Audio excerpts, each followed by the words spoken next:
आदाब नाजरीन, INT today news में आपका खैर मकदम है। पेश है ये खास खबर खास आपके लिए। अगर आपने हमारे चैनल को सब्सक्राइब नहीं किया है तो आपको यहाँ सब्सक्राइब बटन दिख रहा है, उसे क्लिक करिए और सब्सक्राइब कीजिए और साथ ही साथ बेल आइकॉन को भी क्लिक करिएगा जिससे कि आपको ताज़ा अपडेट मिलते रहें। बिस्मिल्लाहिर्रहमानिर्रहीम।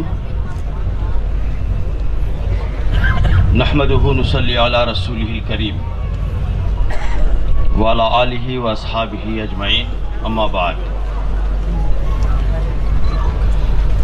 जलसे के सदर मोहतरम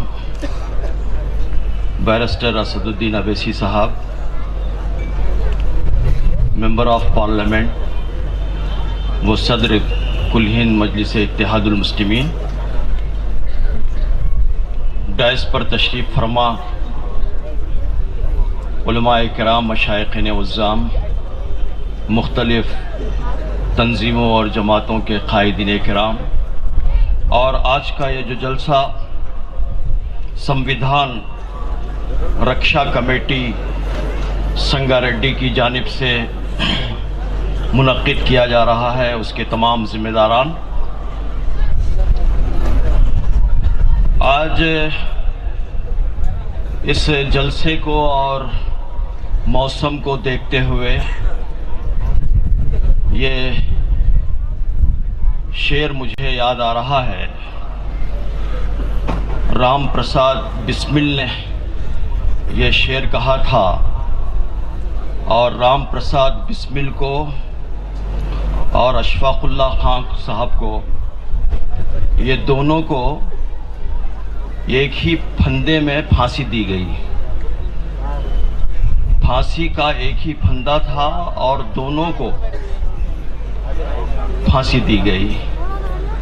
अब मैं पूछना चाहता हूं कि क्या इनकी फांसी को तुम छुड़ाओगे, जो एक फंदे में एक मुसलमान और एक हिंदू दोनों को दी गई। और राम प्रसाद बिस्मिल ने कहा था, आप लोगों को देखकर उनका शेर याद आ रहा है कि सरफरोशी की तमन्ना अब हमारे दिल में है। सरफरोशी की तमन्ना अब हमारे दिल में है, देखना है जोर कितना बाजुए कातिल में है।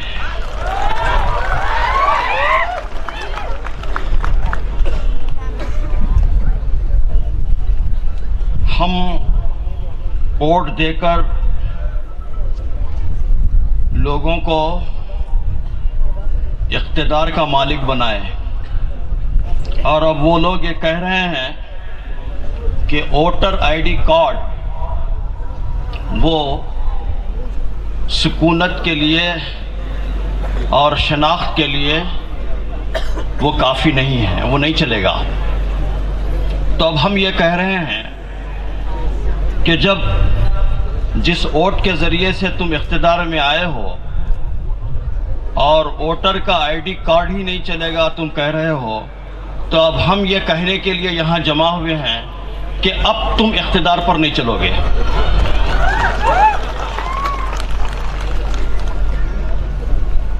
जमहूरियत में मुल्क का मालिक जमहूर होता है और हम सब मालिक हैं, और मोदी जी बार बार कहते हैं कि मैं चौकीदार हूं। तो मुझे ये बताइए कि आइडेंटिटी कार्ड और शनाख्त मालिक को बताना पड़ता है या चौकीदार को?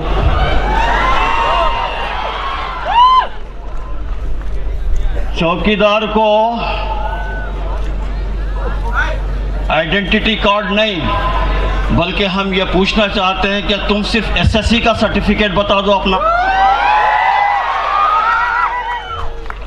तुम्हारे पास एसएससी का सर्टिफिकेट नहीं है और तुम गरीब, नादार, कमज़ोर, पिछड़े, एससी, एसटी और जो लोग ज़िंदगी का कोई ठिकाना नहीं, उन सारे लोगों से तुम कह रहे हो कि तुम अपना बर्थ सर्टिफिकेट बताओ, तुम अपने वालिदैन का बर्थ सर्टिफिकेट बताओ, करोड़ों लोग ऐसे हैं जिनको अपना डेट ऑफ बर्थ याद नहीं है। करोड़ों लोग वो नहीं जानते कि उनका डेट ऑफ बर्थ कब है। तो ऐसी आवाम से तुम कह रहे हो कि डॉक्यूमेंट पेश करो। दोस्तों, एक चीज को जो बार बार अमित शाह कह रहे हैं, एक क्रोनोलॉजी को समझ लेना चाहिए। तो ये भी समझ जाइए कि जो कानून लाया गया है, आमतौर पर ये बताया जा रहा है कि मुसलमानों के खिलाफ है। नहीं, ये हमारे हिंदू भाइयों और दलितों के भी खिलाफ है। क्यों?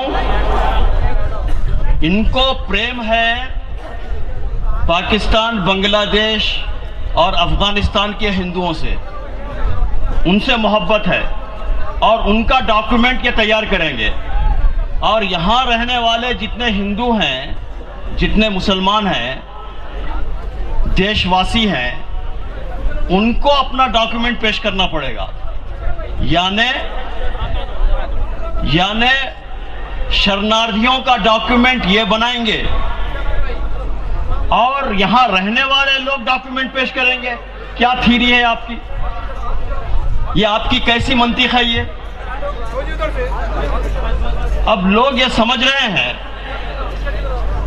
कि हमको सीएए के जरिए से छूट मिल जाएगी। नहीं, आपको भी लाइन में ठहरना पड़ेगा।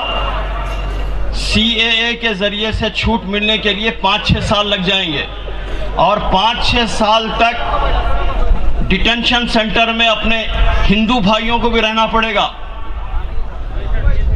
మన హిందూ సోదరులు కూడా డిటెన్షన్ సెంటర్లో ఉండవలసిందే।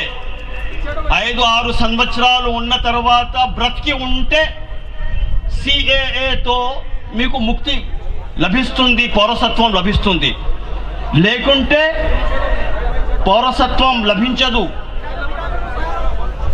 ये है वो कानून जो काला कानून लाया।